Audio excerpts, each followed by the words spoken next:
Sa isang iglap, nagbago ang tadhana ni Arjan. At ang nakatulong para makamit niya ito, walang iba, kundi ang angking talento.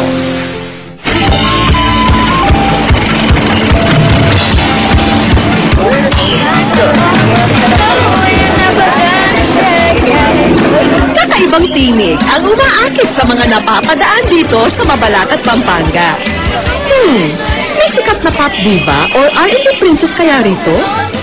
Ang pinagmumulan ng pambihirang tinig, walang iba kundi ang 12 anyos na si Arjan.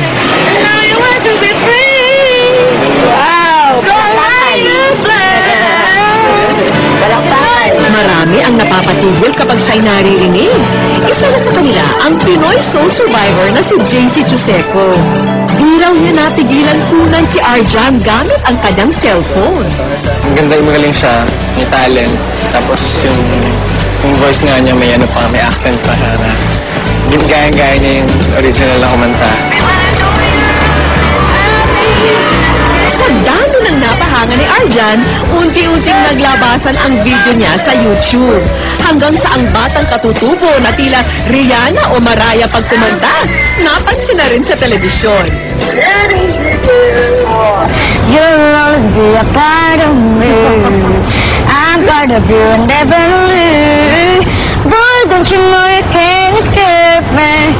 Oh, darling, 'cause I'll always be my baby. Galing naman! Bago siya nakilala, ang kanilang sala ang unang entablado ni Arjan. Masaya po sana may mag-discover po sa akin sa YouTube. At saka po, magaling po ako daw. Marami na po, binasa ko po yung mga sinabi nila. Noon pa man, napansin na nila ang angking talento ng anak. Noong 5 years old siya, mahilig po siyang kumanta. Pinapagalitan ko nga ako kanta ng kanta, naiingayin na ako sa kanya. Kahit po saan po kami basta hindi pwedeng hindi siya kumanta. Gabi na lang, pupunta lang CR ka. Maririnig mo na lang, makanta. Yung batang ito yung kinanta yung Pinoy ako noon, yung naus yung Pinoy ako. Ito yung Pinoy ako. Bilang ko pa nga siya eh. Bilang mo ako kakantayin ko yan. Ita, ako, ita, tayo. Sabi ko sa kanya. Pero di lang pagkanta ang hilig ni Arjan. Dancing po, tsaka po, marunong po mag-flute, tsaka po marunong po mag-basketball. Isa ang pamilya ni Arjan sa tinamaan ng kasalukuyang krisis pinansyal. Kamakailan lang ay natanggal sa trabaho ang kanyang ama. Sana nagsa-sideline ako. Katulad ngayon, ma'am, every Saturday, 9 years na po ako nagkikipag part-time sa foreigner dito sa Balibago, Angeles City. Kaya't doble kayod si Aling Rebecca sa pagtitinda ng mga artificial flower. Habang si Arjan, pagbebenta ng mga plauta o flute ang kontribusyon. So po, nakakabenta po ako sa pagtitinda ko ng flute. Kasi po nakaka-150 po ako, 200 o 100. Natutuwa po ako sana kapag may maibibigay po siya ng pera. Dahil po, meron na po kami pambiling ulam. Kasi po pag wala po kaming ulam, lagi po niya sinasabi, kayo kasi hindi niyo kami pinapayagan magtinda. Sana may ulam tayo ngayon. Laging may bonus performance pa nga sa tuwing nagtitinda si Arjan. Kaya marami ang wiling-wili sa kanya. Oh, you're only sorry you get care. Got you put on quite a show. Really had me down. Thank you. Thank you very much.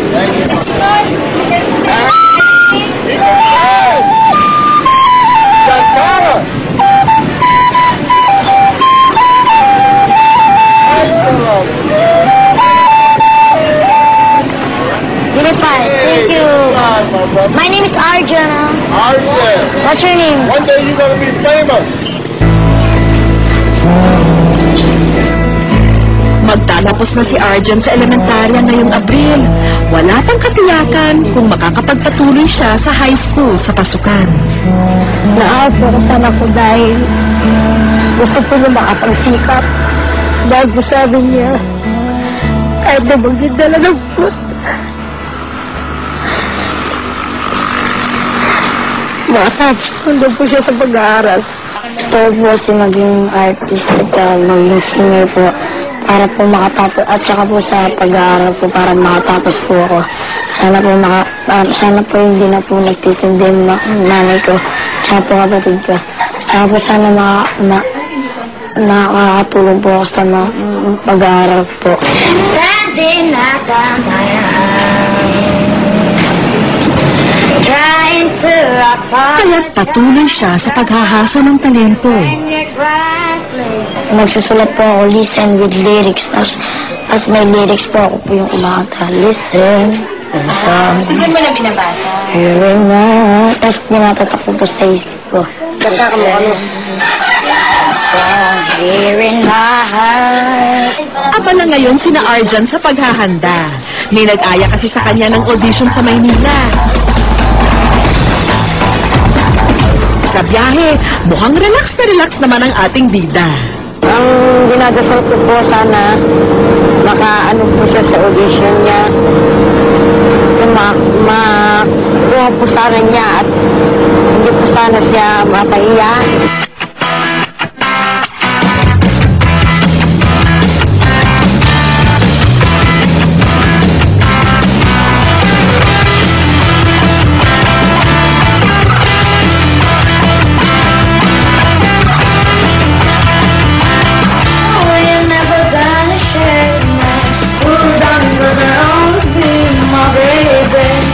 Pagdating sa audition, nagpakitang gilas na si Arjan.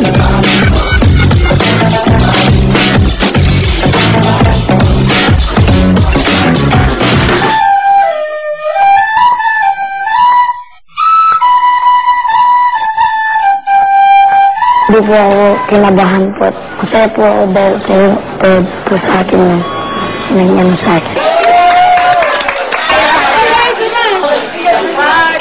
Hindi pa raw tiyak kung pasado si Arjan sa audition, pero sinulit na niya ang bisita sa GMA.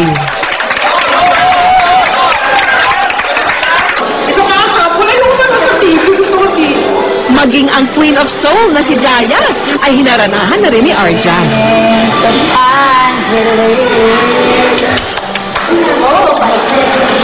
Wow, galing mo! Practice ka pa, ha? Next time, SOP na, ha? Asa na yung flute mo? Wala kang dala. Nandun ka sa bag. Thank you po. Be careful, taker.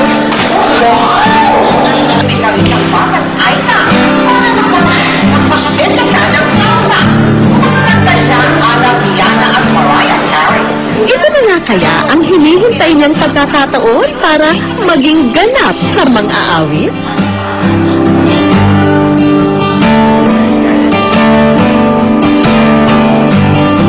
Sina Arjan. May special guesting kasi ang ating bida ngayon sa programang Unang Hirit. Talagang excited na ang bata sa kanyang muling paglabas sa TV. Eto na live ang ating mga kasama, ang katutubong YouTube sensation. Please welcome, Arjan!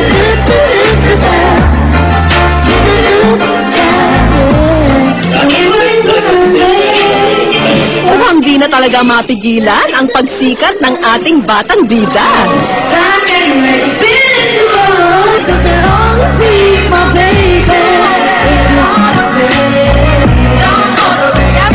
Si Arjan Gilbert, nakita naman kayo magulang kaya, cool na cool. Pagkatapos ng performance, muli naming pinapanood ang paglabas niya sa iba't ibang programa.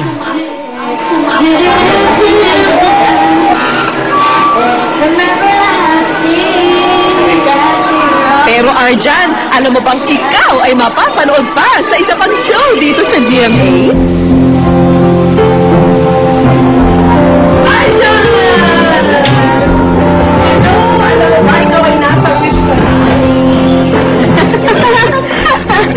Galing naman ito, anak niya. Tingnan mo, so anong feeling niyo po? Hindi niyo inaasahang pagkakataon si Arjan nakilala siya ng buong bansa. Anong feeling niyo? Paano ito naging importante sa buhay niyo? Feeling ko po, ma'am, na para po akong na-shock, ma'am, dahil hindi ko lang po akalain na may tinatago pala yung anak ko na talento po. Wish ko lang. At may naligaw atang palabas dito. Oo, kilala mo ba yan? Sino yan? JC po. JC? Kilala mo pala si JC? Bakit mo pala? Bakit nag-video sa atin po?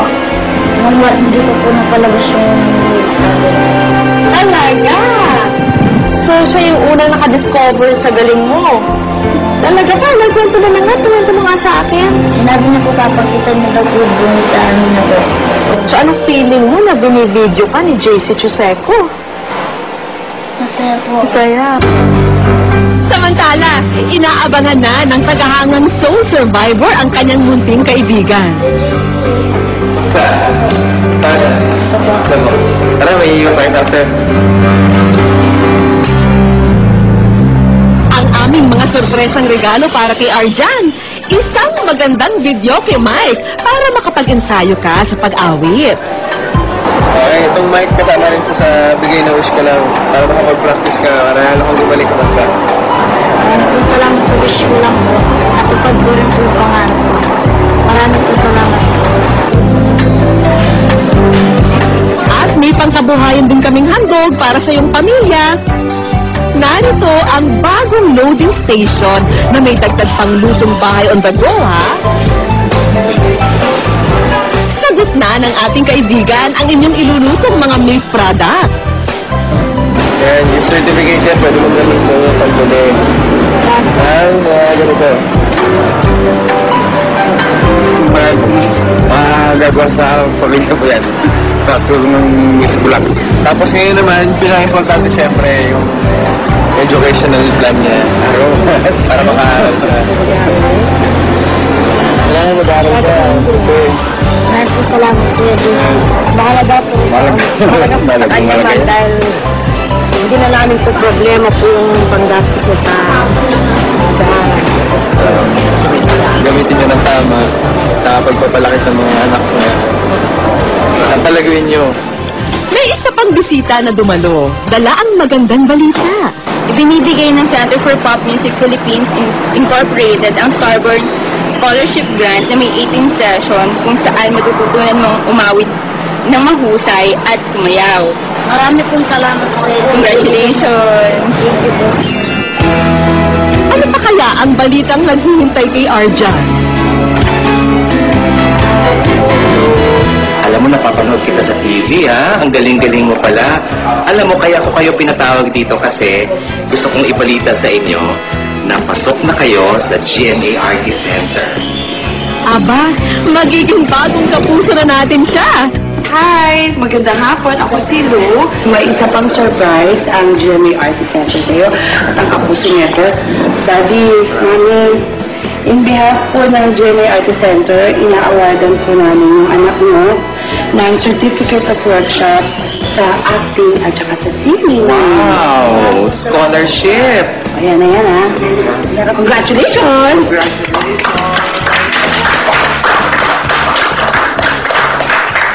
Mag-aaral pa ako maraming songs at saka nagtuto pa rin mga sa sinasabi ko po sa inyo.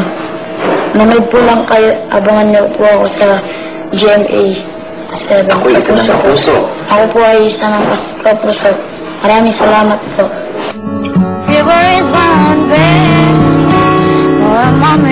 Nang dahil sa sariling sikap, tiwala sa sarili, at angking talento, unti-unti nang naabot ni Arjan ang kanyang mga pangarap. At hangad namin na sa bawat niyang yapak ay lagi niyang dala ang magandang tinig ng saya at pag-asa.